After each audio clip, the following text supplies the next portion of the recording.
Reka tubaramutse cyane amahoro y'Imana akomeze kuba namwe aho muri hose tubongera tubaha n'ikaze kuri YouTube channel Ahe Burundi mwebwe mwese mwahisemo kuyikurikirana ku mazina ni yose ngari fise uko bisanzwe abashikiriza ibiganiro kuri Ahe Burundi.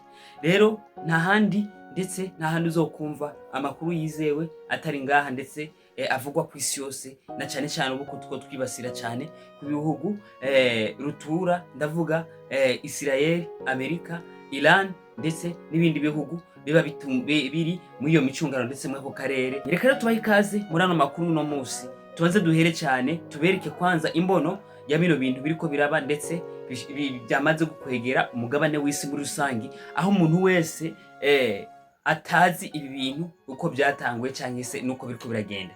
Reka duhere mu bihugu byinshi vyagiye bibamo intambara, na cyane cyane iyo ntambara ikaba yari ifiswe mu kuboko cyane n'iki gihugu ca Amerika. Turahera aha hafi hacu mu karere ndavuga mu ntambara yahuje umugwi w'iterabwoba M23 na Congo.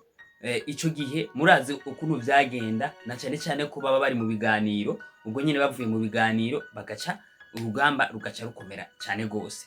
Rero intambara yo muri Israel na Iran byagenze uku kuntu gukurikira. Bari basanzwe bari mu biganiro, Iran iri mu biganiro ndetse na Amerika, ariko ico gihe ibyo biganiro ntivyari bwahere, aho Amerika yacifata gahunda yo kurasa Iran kandi ibiganiro bari kwavugana bitari bwahere ndetse bashike kuco twokwitwa aho bagomba gushika. Ibinyamakuru byinshi byagiye bibaza ibintu bitandukanye uyu mu president wa Amerika, aho yavuze ati mu biganiro twariko turakora twabona ataho byozodushikanye, ataco byozodushikanyeko. Sasa rero iyi ntambara yaje kuri Iran gute? Iran barayiziza iki cyane cyane mu bihugu by'akarere? Iran bayiziza gukora ibigwanisho rutura, ico twokwitwa ibigwanisho rutura mu aka karere. Ariko ivyo bigwanisho rutura Amerika irabifise na Israel irabifise, ariko bagashaka ko Iran idashobora gutunga ivyo bigwanisho rutura. Abantu benshi bakibaza ati hoba ari kubera iki? Gushika none munsi ntituramenya impamvu batariko baremerera ko Iran ishobora gukora ivyo bigwanisho nayo. Ariko novuga ko Iran ku bigwanisho isanzwe ifise, nibaza ko ana Amerika itabizi, nubwo twovuga ko Amerika ifise byinshi, ariko Iran nayo irafise ibindi bigwanisho Amerika itazi. Nuko rero intambara irikiraba, abantu benshi bakavuga ati ishobora kuba atari intambara yuko kuruta ubyumvira ndetse ivyo bigwanisho n'ibindi, ugasanga n'indi ntambara yikitsemo ikindi kintu. Uri kuravyumva ibi bintu womenga ntivyoshoboka, ariko ni bimwe tuzobazanira tumenye kumbure iyi ntambara igamije iki, ese ubundi iriko yerekeza he canke se iriko igenda. Ntago twogenda tutavuze bimwe mu bihugu mu kiganiro giheze twarababwiye igihugu kiriko kirungukira mwino ntambara. Nkuko bisanzwe murabona ko Uburusi yabivanye n'ukuntu bwari bumeze buriko bwungukira mwino ntambara cyane, ndetse bwinjiza n'amafaranga menshi, ndetse bwugururirwa n'imiryango myinshi yari yarafunzwe, na cyane cyane bwemererwa n'ibyo nubwo n'ibintu byinshi bwari bwakuweko, na cyane cyane n'iki gihugu cha Amerika. Rero turavuga ko igihugu kiriko kirabihomberamo cyane gusumba ibindi, kandi kiriko gitakaza ibintu byinshi, kiriko kirabura n'ibintu byinshi ku butunzi ndetse mu mpande zose. Igihugu citwa Iraq ni igihugu kiriko kirahombera mwino ntambara cyane, imwe biteye ubwoba. Murumva ko hari igihugu ca mbere kiriko kirunguka, akaba n'igihugu ca mbere kiriko kirahombera mwino ntambara. Rero nuko muri rusangi amakuru ariko aragenda. Rero ku ruhande rwa Amerika ndetse ku ruhande rwa aho bafatanije na Israel, turavuga ko Israel kubera ari iri mu karere kabijya bihugu byo mu bigobe irikira kwitwa cyane biteye ubwoba, aho bijya bihugu byo mu bigobe biriko birategwa cyane cyane ku ruhande rw'ibihugu biriko birashigikira Amerika cyane cyane. Turavuga mwibi bihugu biba bifise imiji, ico twakuvuga kwitwa ibisagara bikomakomeye byagiye guturamo aba bagwiza tunga, aba banyamitahe, aba bantu bariko bava mu bihugu vya Amerika baja gushiraho imitahe, donc muri rusange baba bafatanije mu bikorwa, baba banyabikorwa bafatanije na Amerika, bariko barakubitwa cane ku rugero ruteye ubwoba. Na Iran iriko irakubitwa cane, aho babakubitana cane cane ku buyobozi, aho abayobozi bamwe bamwe bariko bagenda bahasiga ubuzima. Nuko bisanzwe murazi ko uko bigenda kose intambara ku impande zose harakubitwa abantu kandi abantu barafa kandi barononekara ibintu byinshi ku bwinshi. Rero intambara iriko itujana hehe? Intambara iriko iratwerekeza ku kintu gikomeye cane kizotubwegera akaga ndetse kw'isi yose. Abantu benshi bagumye biyumvira ko intambara ari ya Israel ndetse na Iran na Amerika ivyivangamo, ariko suko biri. Twagiye gusanga ahubwo iyi ntambara ni intambara izodukwegera akaga kw'isi yose, mu buryo bw'ubutunzi, mu buryo bw'amapeteroli ndetse mu buryo bw'uko umuntu ashobora gufungura mu bintu ndimiro, amafumbire n'ibindi bizohavura bibura ku rwego ruteye ubwoba. Nubabwira ko abantu benshi bariko baranyandikira bambaza ivya Dubai ndetse mwabijya bihugu byo mu bigobe, niko no bivuga vya hariya mu karere Iran irimwo mu bya bihugu twitwa by'Abarabu. Ni bihugu bitava kwizima, ni bihugu bifunze mu mutwe, udashobora gufata uko wishakiye ngo hama ngo biherere ngabo. Rero nobabwira ko imiji myinshi iteye imbere iriko itakaza ubwirinzi. Ibi bihugu biri mwakajya karere bifitaniye ubufatanya bikorwa na Amerika biriko biratakaza ubwirinzi cyane bw'ikirere, kubera ko Iran ikoresha ibikoresho vy'amakeya, ariko koresha amadrone azimbutse, ariko bobo bagakoresha ubwirinzi buzimvye, ubwirinzi buri ku rwego runini cyane, barondeye bubaruhije. Ugasanga nibwo bariko barasamisha utu drone, kandi ugasanga hariho n'ayandi madrone amwamwe abacika akaja gutera mu bihugu mu bisagara vya Dubai n'ahandi hantu haba hagiye hatandukanye. Ivyo rero bigazotuma ndetse mu ivyo bihugu habaho isubira nyuma y'ubwirinzi, naho na cyane cyane kubwiye kwisubira nyuma by'ubutunzi ndetse n'ibitoro n'ibindi biba bitandukanye biriko birasubira inyuma cyane ku muvuduko uteye ubwoba, aho mu misi iza hashobora kuzokwaduka ikibazo. Ibihugu bimwe bimwe za Buraya n'ahandi byahagaritse akazi ku bakozi bakorera mu mabiro, aho byagabanuye cyane abakozi ku rugero rw'uko 80% benshi bagiye gukorera mu ngo zabo. Bavuga ati ntidukonsoma igitoro, ahubwo dufume dukonsoma internet, mu gukorera akazi kuri internet. Abantu bakenerwa gusa cyane bari ngombwa kugira ngo bashike ku biro nibo batonda ku biro, na cyane cyane nabo nyene badatonda misi yose, batonda gatatu mu ndwi canke kane, kugira ngo ntibazohava usanga babuze ibyo twokwitwa ama peterole, benzine n'ibindi bintu biba biri mwa bino bintu by'ubutare. Rero turabwira ko iyi ntambara itoroshe, na cyane cyane ko nguma ndababwira ati mukomeze gusenga cyane, musengere ibi bihugu biriko beramwe izi ntambara, kuko ariho dukura n'ibintu byinshi, na cyane cyane kugira ngo haboneke ibintu. Murazi ko dukurayo ibitoro, murazi ko dukurayo ifumbire, murazi ko dukurayo ibintu byinshi cyane ari byo bihingurirwa. Naho tuba dufise amahinguriro, ivyo dushobora kwifashisha byinshi bivamwe ibyo bihugu, na cyane cyane kugira ngo ibintu bishishikare bigenda neza gusumba. Uyu munsi tuvuga ko Iran yarashe mu ahantu henshi cyane kandi ku muvuduko uteye ubwoba, aho na cyane cyane ibisasu byabo byagiye bigarurwa cyane nkuko nari mpeje kubabwira, ariko na cyane yagumye irasa bimwe biteye ubwoba. Nuko no musi nyene kwigerekerezo nayo nyene Iran yarashe, kandi hapfuye uwo twokwitwa nk'umushefu tutaramenya neza uko bimeze, na cyane cyane tuza kubabwira mu yandi makuru akurikira, tumenye kumbure uyu mushefu byagenze gute, na cyane cyane ko bariko barabika n'undi ashobora kuba yapfuye, ariko bikaba bitari byo. Iya makuru yibe abantu bagenda barapfa kuko tutaba tutarayamenya neza, atangazwe n'igihugu nyene ahantu vyabereye, kuko ikindi gihugu kirashobora kurasa kikavuga ko carashe umuntu nkuko vyabaye ku muntu araho, byatangaje ko yarashe umuntu, ariko tuza tubona amakuru yo kwizerwa, tuza tubona yanditse kuri ibintu bidahwanye n'ibi bintu by'ino ntambara. Murumva ko ibi bintu bishobora kuza biradukoresha nabi mu kuvuga amakuru, ugasanga tuvuze amakuru atari.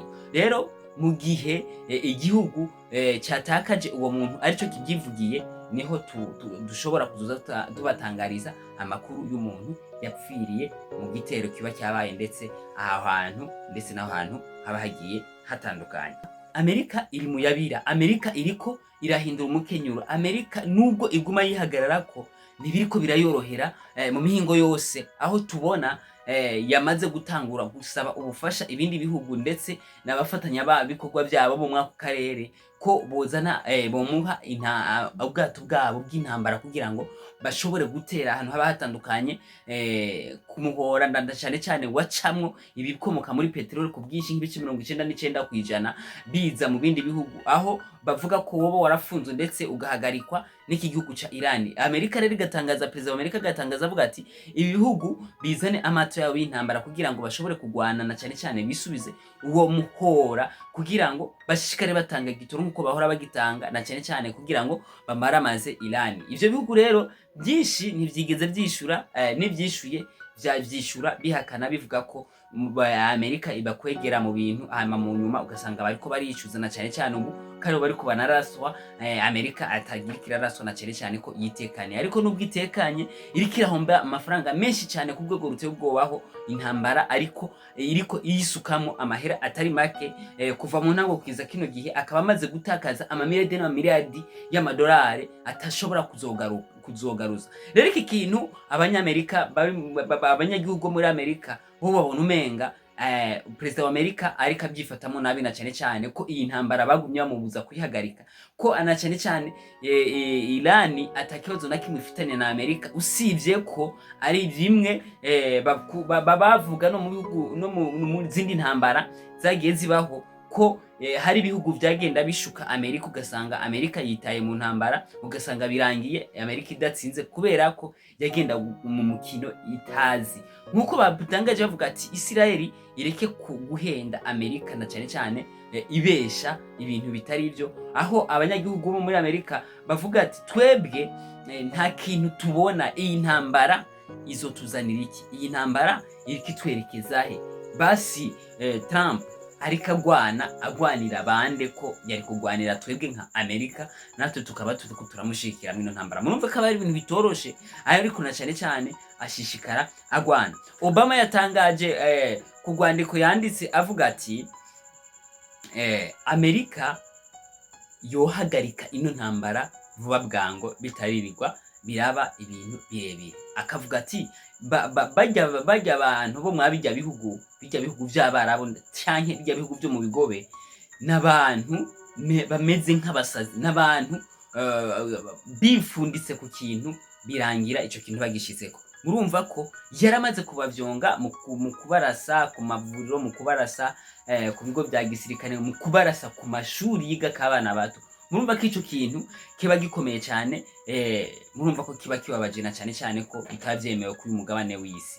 Murumva ko Obama amaze gutangaza iryo tangazo nta kundi vyogenda araritangaza, ariko Trump nawe ni umuntu afunze umutwe nyene adashobora guhagarika ibintu vyoroshe, aho benshi bagiye bavuga ko ibi bintu bishobora kuzokwegera akarambaraye ndetse isi yose ugasanga tugiye mu bintu udashobora kuzovamo. Bamaze kumva amahera menshi mu mpinga itandukanye, naho na Iran iri kirahomba, ariko uno musi bavuga ko yarashe igisasu kitari bwigere kibaho kw'iyisi, kitamenyerewe kwinosi, aho hari hamazwe imisi ngahe umuperezida wa Amerika amaze gutangaza ko yamaze gutsinda, ariko asaba amato y'intambara azi kumufasha kugura umuhora ucamwo amavuta ndetse n'ibikomoka mu bya peteroli. Ariko hakamba hariho abantu bamaze kubona ko Iran yamaze kurasa igisasu kitari kimenyerewe, igisasu kitazwi, twovuga ko hari nouveau modele,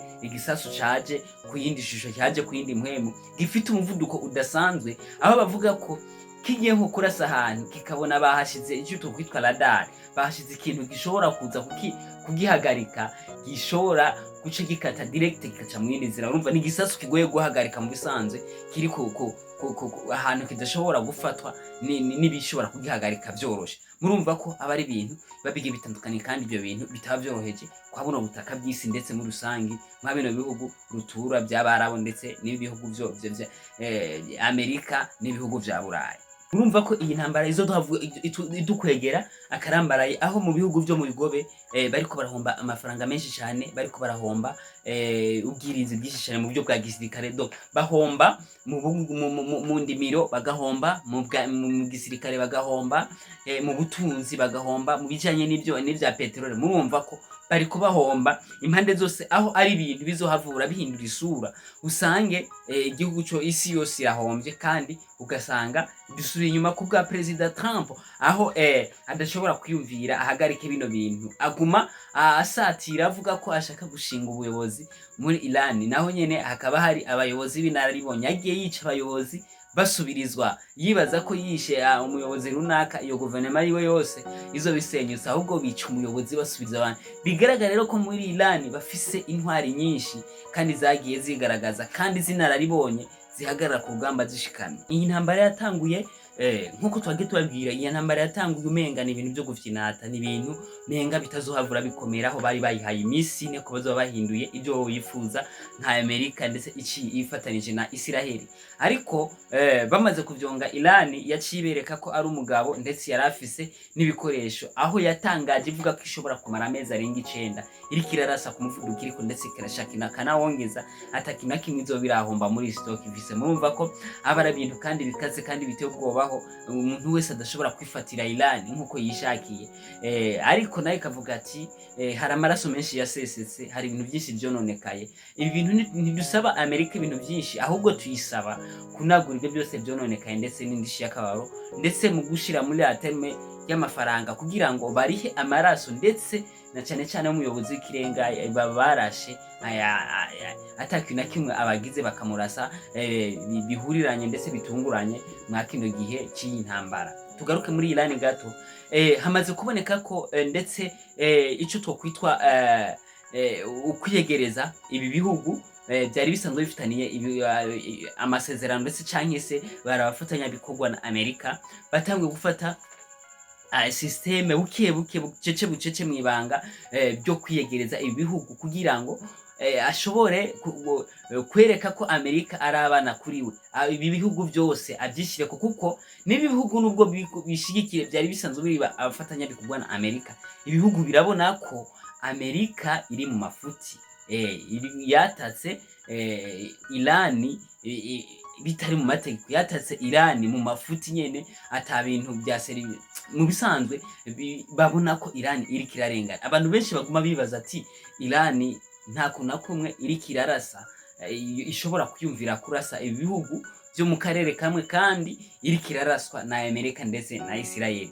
Abantu ikintu Iran yaracishuye kivuga ati ntabwo turiko turarasa umunyagihugu canke se abategetsi baho hantu, turiko turasa ibi bibanza ibi bihugu vyagiye biha Amerika ishingamo ibirindiro, ndetse ivyo bibanza nivyo bakoresha mu kugira ngo natwe baturashe muri Iran, kuko nta gisasu kiva muri Amerika direct, ahubwo bakoresha ibi bihugu mu mabaze military yabo bagiye bashingaho. Rero nayo Iran mu kugira ngo yikingire ibanze karasa kw'ivyo birindiro byose, hama kugira ngo ntigume inahohoterwa, na cyane cyane ko isanzwe biriko irahohoterwa bimwe bya hatari, ntihagume habaho ibi bintu byo kuguma irahohoterwa. Rero niyo systeme iri kirakora, ntabwo iri kirarasa ku mashuri, ku mavuriro n'ahandi habagiye hatandukanye, ahubwo irasa ahantu hari kugwa remezo bya Amerika mu byo bihugu ndetse byo mu karere iherereyemo. Rero niyo mpamvu iri kiriyegereza ibi bihugu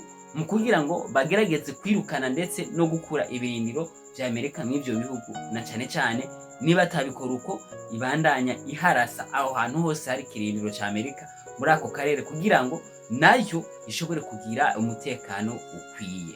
Reka turangirize amakuru yacu ku kwegura k'umusirikare ndetse yarajejwe guhagarika ndetse no kurinda iterabwoba mu gihugu cya Amerika, aho yanditse amajambo menshi yandikira Trump anamuhanura amubwira ko ashobora kuhagarika intambara vuba bwango, kuko ariko arashukwa na Isiraheli, na cyane cyane ivyo bamubwiye ko bashobora kuba baramubeshe muyo ntumbero, adahinduye systeme hakiri kare, ndetse yivuguruze ku byo yavuze, ndetse anakore ibyo asabwa na Iran ntabwo bishobora gukunda ko intambara ishobora guhera, aho ashobora kuzohombesha isi yose amafaranga menshi, ahombesha isi yose ibintu byinshi. Abantu benshi rero ntibabona uruhombo aho ruri.